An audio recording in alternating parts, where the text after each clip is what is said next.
A vin fè moun yo kouy la non? Pè va isen nou pal kouy. Yo, Taizo. Mwen konnen son ek ki fò an pil. Mwen konnen fè filo, fè université men. Mwen se mwen konnen gen kapasite. Son ek mwen telman fè konfies nek, e se pou sa, wala, bon ti moun la mbal mene bey kwan leson la, se ou men map bey.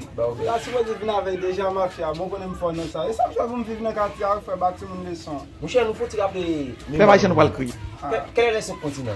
Ba la pal gav. Ça vous bat konnen. J'ai, Tia, il a, nous avons, vous avez, il. Ça vous bat. Dou mal pati? Ah, Taizo mwen chè, kodo fè filo? Eh, di lo ba konnen samedi a. Pou mwen konnen? Même ça vient de men. Pou prezident attendez, pou fè filo, pou université, pou fè ou lek, se continent pou de di jeti a ilat. Oh. Eh, di ba konnen, e ou même ki sa yi. Se continent égal, 8 moins 4.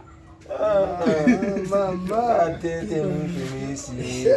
Ki pou fè bay mè chal. Non mwen chè, mwen ki vens. E mwen chè fwa.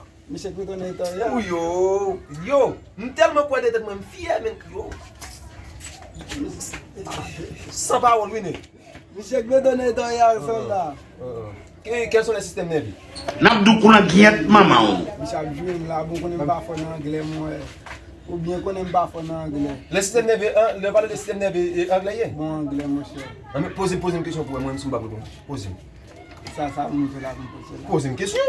Bon mwen mwen kon bay la mwen pose bien encore. Ou il va comme ça. Ou bon mwen gars. Il va comme ça. Salier. Les systèmes nerveux.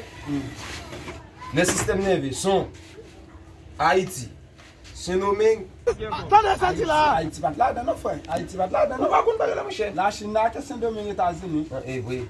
Quelle est la capitale d'Haïti? Haïti, Santo Domingo. La sa ou bat goni. Ou fort. Ou fort. Oui, mon chef, il a li. Ou fait un barbe. Un baban. Un barbe. Oui, mon chef, un barbe.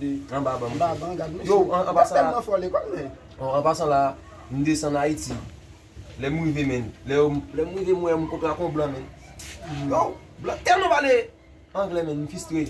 On l'a dit, là la parle anglais, oh, je suis blanc, tiers haïtien, bah ça oh. Il me dit yes. E bote vin chèche men ko gide agam mare fon fuck you my phone je hay. Yeah. Mwen konnen lak sa men. Mwen konnen Mwen mwen glem fe mwen. Ok, bye bye. Ami en tout cas, mwen mwen kito la. Ya.